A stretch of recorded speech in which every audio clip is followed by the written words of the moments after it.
ইউনূস নিজে খুনি, তার সমন্বয়করা খুনি। আমি যে কথাগুলি বলি রাখো, তোমার রেকর্ড করে রাখো, তোমার প্রতারক আমার আপত্তি নেই। জি দাদা, জি আপা, পারমিশন দিচ্ছি। জি আপা, থ্যাংক ইউ।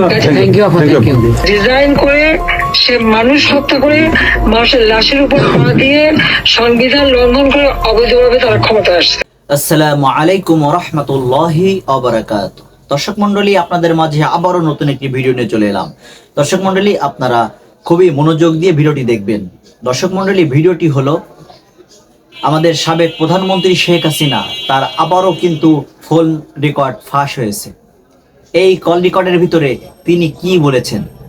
তিনি কিন্তু আপনার ছাত্রদের এবং ডক্টর ইউনূসকে জঙ্গি সাজিয়ে তিনি কিন্তু আন্তর্জাতিক ট্রাইব্যুনালে কিন্তু তিনি মামলা করার চেষ্টা করছেন। দর্শক মণ্ডলী, তিনি কি এই কাজটিতে তিনি কি সাকসেসফুল হবেন? দর্শক মণ্ডলী, ভিডিওটুকু দেখলে অবশ্যই ধৈর্য সহকারে ভিডিওটি দেখতে হবে। দর্শক মণ্ডলী, তাহলে আমরা দেখে আসব যে সাবেক প্রধানমন্ত্রী শেখ হাসিনা তিনি এই কল রেকর্ডে আবার কি নতুন করে ষড়যন্ত্র সৃষ্টি করছেন। তাহলে চলেন আমরা সম্পূর্ণ ভিডিওটুকু ধৈর্য সহকারে দেখবো। তার আগে আপনাদের অনুরোধ করবো, যারা এখনো পর্যন্ত আমাদের চ্যানেলটি সাবস্ক্রাইব করেনি, আমাদের চ্যানেলটি সাবস্ক্রাইব করবেন, বেল আইকনটি অন করে দিবেন, এবং যারা ফেসবুক পেজ থেকে দেখছেন পেজটি ফলো করে দিবেন, লাইক করবেন, কমেন্টস করবেন, ভিডিওটি বেশি করে শেয়ার করবেন। তাহলে চলেন সম্পূর্ণ ভিডিওটুকু ধৈর্য সহকারে দেখে আসি।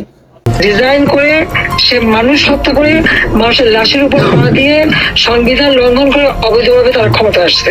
মানে এদের অত্যাচারে সারা দেশ জর্জরিত। এদের কৃষক, শ্রমিক, কত শ্রমিক বেকার হয়ে গেছে। শ্রমিক আন্দোলন করছে, সাথে সাথে গুলি করে দুজনকে মেরে ফেললো গার্মেন্টস শ্রমিক। চাকরির বয়স নিয়ে আন্দোলন করে যমুনার সামনে যাওয়ার সাথে গুলি করলে একজন মারা গেল, তাদেরকে পিঠে তাদেরকে উঠাই দিল। ওই 7ই জুলাই থেকে এই ছাত্ররা যখন আন্দোলন করে 14 জুলাই পর্যন্ত অগ্নিসংযোগ এগুলি না হওয়া পর্যন্ত কারো গায়ে একটা টোকাও পড়েনি। ইচ্ছা মতো সব আসছে বসছে, আমরা তো কিচ্ছু করতে দেয়নি। পুলিশের কাছে কোনো মেটাল বুলেট ছিল না, পুলিশের কাছে কোনো মেটাল বুলেট ছিল না। নির্দেশ দিয়েছে কোনো গুলি করবে না। পুলিশ ইচ্ছা মতো আন্দোলন করছে। আমরা তো শুরু থেকে তো অনেক কিছু করা যেত, আমরা তো করিনি কিছু। কারণ আমি বলছিলাম যেটা তো কোটা তো ছিলই না। 11 জুলাই থেকে তো কোটা স্থগিত হয়ে গেছে। কোটা তো আমি বাতিল করে দিয়েছি, আর কোটা আমরা নিয়ে গেছি। যেখানে কোটাই নাই, তা আন্দোলনটা কিসের জন্য ছিল? তারপরে আমাদের মন্ত্রীরা বসলো, তাদের সাথে সব দাবি মানা হলো। দাবি মানার পরে আবার এক দফা সেখানে খুন করো, এই তো ছিল আমাকে হত্যা করা। মানে বাংলাদেশকে হত্যা করা, হত্যা মামলা। আবার হত্যা মামলা দিয়ে আবার এখন বলে গণহত্যার বিচার। গণহত্যা বিচার আমার না, গণহত্যার বিচার হবে ইউনূসের।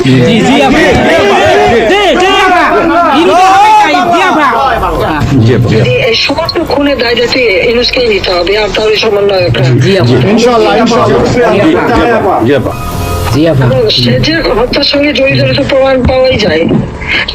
সে যত জঙ্গিদেরকে ছেড়ে দিল, হলি আর্টিস্টদের মতো ঘটনা ঘটলো, তাকে 21 আগস্ট গ্রেনেড হামলায় আসামি তাকে এবং অন্য যত জঙ্গি ছিল সবাইকে সে মুক্তি দিয়ে দিয়েছে। কারণ এই জঙ্গিদের সাথে তার একটা যুক্ত ছিল, তার একটা সংযোগ ছিল। কাজে বাংলাদেশটাকে সে একটা জঙ্গির দেশ হিসেবে পরিণত করতেছে। আজকে সাধারণ মানুষের অবস্থাটা কি দেখো, সাধারণ মানুষ আজকে খেতে পায় না, পড়তে পায় না। আসতে মানুষ তো এখন বলে যে আগের সরকারই ভালো ছিল, শেখ হাসিনার সরকারই ভালো ছিল। এখন বলেন 97,000 কোটি টাকার বাজেট, কয়লা কেনা, এলএনজি কেনা, ডিজেল পেট্রোল কেনা, খাবার সবকিছু ব্যবস্থা করা, সারের জন্য সার কেনার সব ব্যবস্থা করে আসছে। যে এলএনজি আমার সময় যখন বাজারে 10 টাকা, আমরা সেটা 9.93 দামে কিনলাম। সেই 9 টাকা 9 পয়েন্টের যেটা কিনা শেষে 14 পয়েন্ট তোমার 5 একটা, আর 14.65 এই দামে কিনলো। ডাবল দামে সে কিনতে গেল কিসের জন্য? এখন তো বাজারের দাম আরো কমছে। শেয়ার মার্কেটের টাকা উধাও, ব্যাংকে টাকা নাই, ব্যাংকের টাকা উধাও, গেল কোথায়? আমেরিকা। 20 লক্ষ মেট্রিক টন খাদ্য আমি রেখে আসছি। 1 কোটি পরিবারের জন্য টিসিবির কার্ড দিছি মাত্র 30 টাকা কেজিতে, তারা চাল কিনতে পারবে এবং ডাল, তেল, গম কিনতে পারবে, সেই ব্যবস্থা করে আসলাম সস্তায়। 43 লক্ষ মানুষকে বাদ দিছে সেখান থেকে। কেন দিল? আওয়ামী লীগের সরকার করছে। এদেরকে বাদ দিত আওয়ামী লীগের।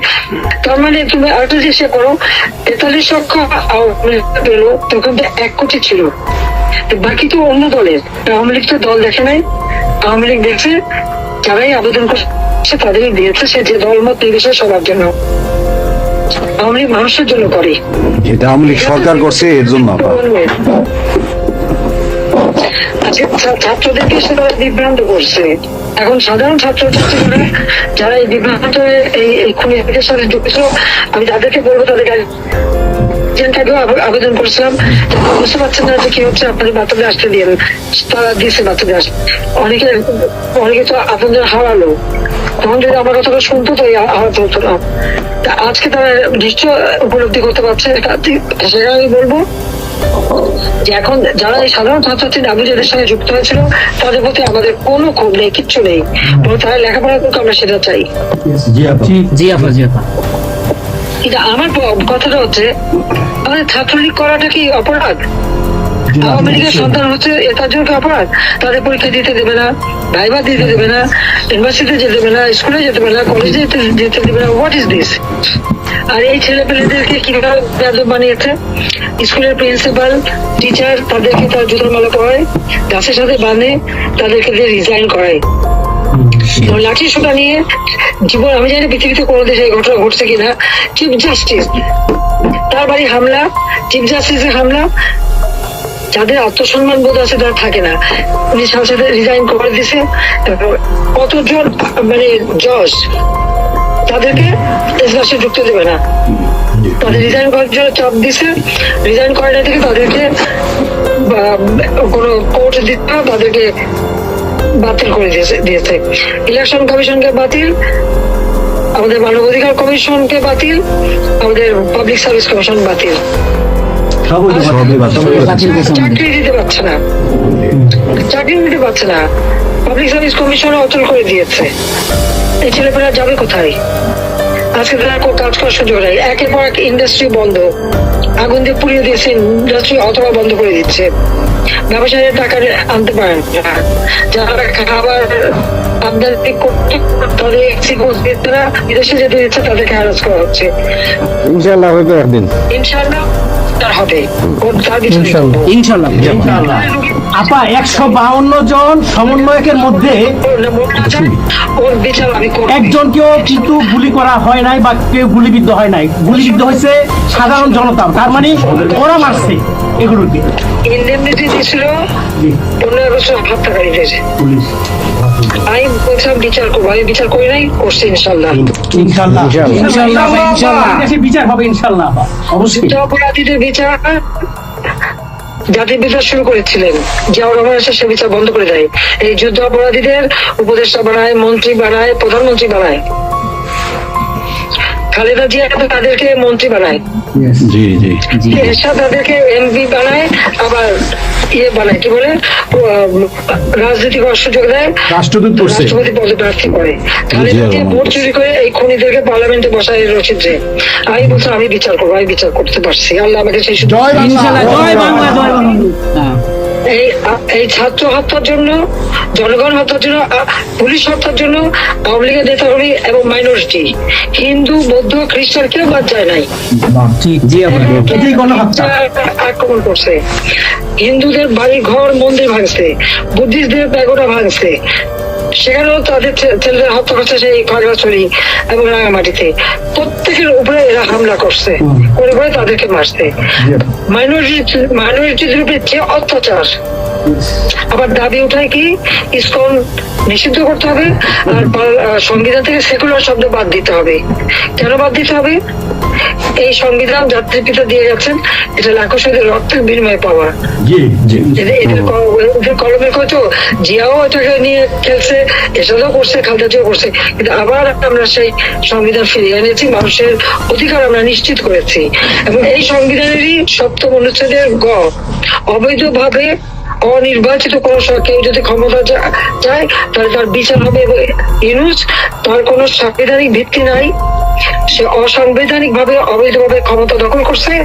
ইনশাল্লাহ তার বিচার ওই সংবিধান মোতাবেকই হবে এবং তার ওই চালা চামুন্ডার যে কোনো সাথে আছে আর উপদেষ্টা এবং সমন্বয়কারী সবকটার বিচার বাংলা মাটিতে হবে। বাংলা ঘুষখোরের কোনো জায়গা নাই বাংলাদেশে আপা। জি আপা। আজকে সারা দেশের মানুষ হাহাকার, জি জি আবার জীবনের নিরাপত্তা নাই। যে কোনো ঘরে ঢুকতেছে অমনি তাদেরকে খুন করে, লুটপাট করে। ডাকাতি হইতেছে, চুরি হইতেছে, এই ছাত্র নামদারিরা এমপি হচ্ছে যে সব তালা ভাঙছে, সব লুট করছে, মন্ত্রীদের বাড়িতে তালা ভাঙছে, লুট করছে। আমাদের প্রত্যেকের গণভবন থেকে শুরু করে সবই তো লুট করছে এবং ইউনূস নিজেই তো গণভবনে গেছিল লুট করতে। ছবি দেখো না?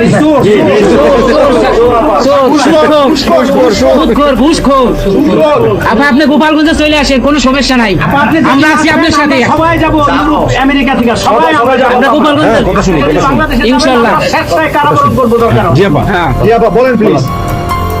ওই আগুন দিয়ে পোড়ানোর পরে যেটুকু অবশিষ্ট ছিল সেটা লুট করতে গেছিল। কিন্তু ওদের তো চোর, জি বড় চোর, বড় চোর, সুদখোর, সুদখোর। ঠক। জি আপা। আপা, আবার বিচার করবে আমাদের। আপা, আচ্ছা আমি বিচার করবে জনতা। জনতা তো করবেই, আমরা নিজেরা করবো আপা, ফাঁসি চাই না, নিজের হাতে আমরা করবো। দৃষ্টান্তমূলক ফাঁসি চাই, যেটা জনগণ দেখবে ওই ফাঁসি চাই। যার যার বাড়ি ঘর পড়াইছে করছে, আপা দেশের থেকে সব গরিব মানুষ এখন গ্রামে যাচ্ছে, খাবার পাচ্ছে না, কিচ্ছু পাচ্ছে না, খুব কষ্টে আছে সাধারণ পাবলিক, খুবই খারাপ আপা। আমরা দোয়া করি আপনি তাড়াতাড়ি আসেন। বৃহত্তর নোয়াখালীর অবস্থা অনেক খারাপ আপা। সারা বাংলাদেশের অবস্থা খারাপ বানায় রাখছে ওরা আপা, সারা বাংলাদেশটাকে একটা বদ্ধ ভূমি বানায় রাখছে, যেখানে সেখানে হত্যা, মানে এমন কোন লোক নাই যারা এখন শান্তিতে আছে। সবাই একটা কথাই বলে যে আগেই ভালো ছিল, আগে সরকারি ভালো ছিল। আমরা ভুল করেছি আপা, এই কথা সবাই বলে। সবাই অভিযুক্ত আপা। আমরা বলেন জি আপা, প্লিজ প্লিজ বলেন আপা। প্লিজ। প্রত্যেকটা জায়গায় তো এইভাবে। এবং এখন আবার সে ওই একটা পদক্ষেপ নিচ্ছে, এদিকে প্রায় 80 জন প্লাস আরো 35 জন, সেই সাথে 300 লোক তারা জেলা উপজেলা ইউনিয়নে সার্ভে করতে পাঠাচ্ছে। সবাইকে বলে দাও ওই সার্ভে করতে কারা যায়, কাদের নাম লিখছে। Definitely you can get it. Yeah. আমরা চাই আপা আপনি সুস্থ থাকেন, আপনি সুস্থ থাকলে বাংলাদেশ সুস্থ থাকবে, বাংলাদেশ ভালো থাকবে। আপনাকে আবার আমরা ফিরিয়ে এনে বাংলাদেশকে আবার এগিয়ে নিয়ে যাওয়ার জয়ের মালা পরা বাবা। আবার জয় বাংলা, জয় বঙ্গবন্ধু। জি আপা, প্লিজ। আমরা তোমাদের যে দেশে আছো সেই দেশে স্যার, ডেনমার্ক আমেরিকা সবাই এখানে আছে আপা, ডেনমার্ক আমেরিকা সবাই আছে। আপা আপনি এখন আমাদের কিছু নির্দেশনা দেন, আমরা প্রবাসী থেকে কি করতে পারি, এবং বাংলাদেশে আমাদের যে ফ্যামিলি আছে, আত্মীয় স্বজন আছে, আমাদের যে বিভিন্ন দলের নেতৃবৃন্দরা আছে, আমরা কিন্তু অর্থনৈতিক থেকে বিভিন্নভাবে সহযোগিতা করতেছি, যার যেভাবে পারি আমরা। বাকিটা আপা আপনি নির্দেশনা দেন, আপনার নির্দেশনার মতো আমরা কাজ করবো বাংলাদেশে এবং প্রবাসে। তোমাদের যেটা করতে হবে, একটা হচ্ছে তোমরা যে দেশে আছো সেই দেশের আইন কানুন মেনে ওখানকার যারা নির্বাচিত প্রতিনিধি বা সরকার বা যে বিভিন্ন মানবাধিকার সংস্থা, তারপরে 165 জন সাংবাদিকের চাকরি নাই, তাদের অ্যাক্রেডিটেশন কার্ড বাতিল করে দিছে। 106 জন সাংবাদিকের বিরুদ্ধে হত্যা মামলা দিছে এবং তাদের কতজনকে গ্রেপ্তার করে জেলে ঢুকাইছে, মানবিত জীবনযাপন করছে। সাংস্কৃতিক কাজ করতে পারে না, ব্যান্ড শোরা ব্যান্ড কোনো অনুষ্ঠান করতে পারে না, পাকিস্তান থেকে ব্যান্ড শো এনে করা, অথচ আমাদের দেশে ব্যান্ড শো যারা তারা এখন কাজ পায় না। এরা আবার এদের সাথেই ছিল, তারাও লাল রং লাগাইছিল, এখন আর তাদের পাত্তা নাই, কাজ পায় না। সাংস্কৃতিক কর্মকাণ্ড বন্ধ, সমস্ত সামাজিক নিরাপত্তার যত গরিব মানুষ আমরা বয়স্ক ভাতা, বিধবা ভাতা, মুক্তিযোদ্ধা ভাতা যা যা দিয়েছিলাম সেগুলি সব বন্ধ করে দিয়ে সেটা রেখে গেছে। এমনকি মানে সারা দেশটাকে একটা লুটের রাজত্ব, খুনের রাজত্ব সৃষ্টি করছে। এই বিষয়টাই যে মানবাধিকার লঙ্ঘন, সাংবাদিকদের উপরে নির্যাতন, সাংবাদিকদের অত্যাচার, মহিলা সাংবাদিকরা যেভাবে অপমান করছে, এই বিষয়গুলি জনমত তোমাদের তৈরি করতে পারে আন্তর্জাতিক পর্যায়ে। এই দেশের যে বিভৎস চেহারাটা, ওইটাই আজকে মানুষের কাছে স্পষ্ট হয়ে গেছে। একটা রাষ্ট্র চালাতে সে টোটাল ব্যর্থ। এই জিনিসগুলি কি আপা আপা আমি একটা বলি, ইউনূস সাহেব রাখছে চারটা টোকাই রাখছে সাথে, চারটা টোকাই রাখছে। আর আপনি চিন্তা করেন না বাংলাদেশে গৃহযুদ্ধ হবে তখন আপনাকে দেখবে। এটা তোমাদের করতে হবে ইউতে, ইউরোপিয়ান ইউনিয়নে, যেখানে তোমার ওখানকার পার্লামেন্টে যেখানে আছো, সব জায়গায় এই জনমত তৈরি করতে হবে। সন্ত্রাসের রাষ্ট্রে পরিণত করছে, মানুষ খুন করছে, আজকে খুন করছে। আজকে তুমি জানো আমাদের মহাজ হোসেন ভাইয়ের বাড়িতে আগুন, এইগুলি সে করে বেড়াচ্ছে এবং সমস্ত এই ইচ্ছা মতো। কাজে তোমরা এই বিষয়গুলি তোলো, আর আত্মীয় স্বজন বন্ধু বান্ধব পরিচিত জানাচ্ছে খুবই কষ্ট আছে, যাদেরকে সাহায্য করো। মামলা দিয়ে আমাদের নেতা কর্মীদের চরম হয়রানি করে যাচ্ছে।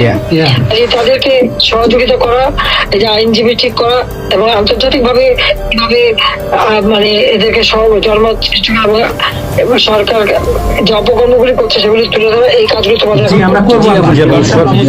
আবার একটা জিনিস একটু সন্দেহ লাগতেছে আবার, তোমরা থাকবা, কাজ করবা, আর দেশের ভিতরে মানুষকে যে এই সরকারকে না তাহলে দেশের মানুষের মুক্তি দেয়।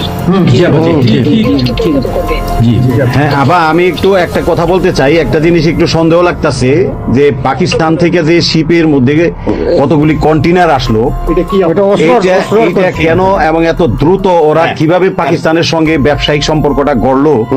কারণ এইটা তো কোনোদিন ছিল না বাংলাদেশে, ৭১-এর পরে এটা হয় নাই আপা। এখন এইটা নিয়ে আমাদের আপনি তো অবশ্যই আপনি অনেক কিছু অবগত আছেন, এটা আমাদের জানার প্রয়োজন। এই তথ্যটা আমাদের বের করা উচিত, যে কোনো ভাবে গোয়েন্দা বলেন, যে কোনো ভাবে আমাদের তো কিছু না কিছু আছে, এদের মাধ্যমে এই জিনিসটা আমাদের খুবই দ্রুত বের করা উচিত। এরা কি মনে করতেছে, মনে হয় সম্ভবত ভয় পাইতেছে যে আমরা হয়তো দেশে একটা অরাজকতা সৃষ্টি করুম, ওরা একটা গৃহযুদ্ধের প্রস্তুতি নিতেছে, অস্ত্র। আমার কাছে সন্দেহ। ওইখানে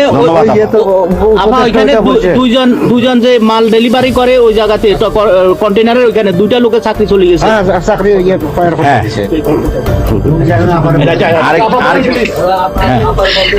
দেখতে চাইছে, স্ক্যান করতে চাইছে, দেয় নাই। সাথে জড়িত।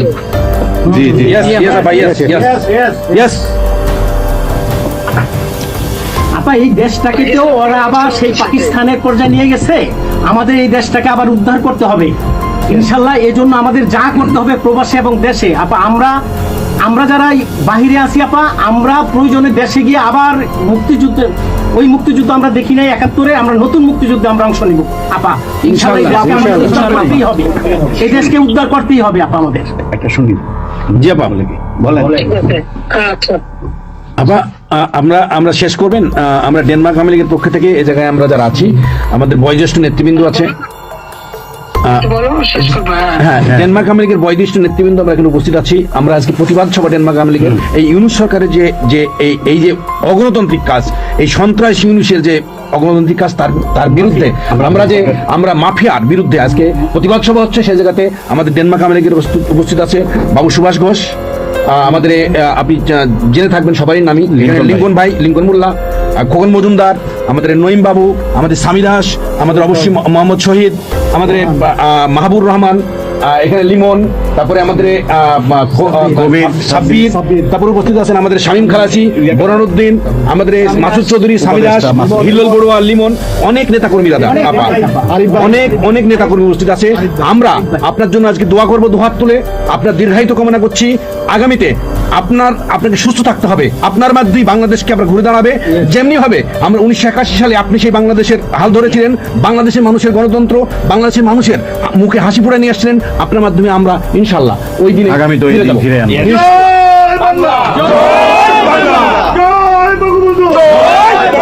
শেখ হাসিনার সরকার বারবার দরকার, বারবার দরকার শেখ হাসিনার সরকার। শেখ হাসিনার ভয় নাই, রাজপথ হারি নাই, শেখ হাসিনার ভয় নাই। শেখ হাসিনার সরকার বারবার দরকার, শেখ হাসিনার সরকার বারবার দরকার।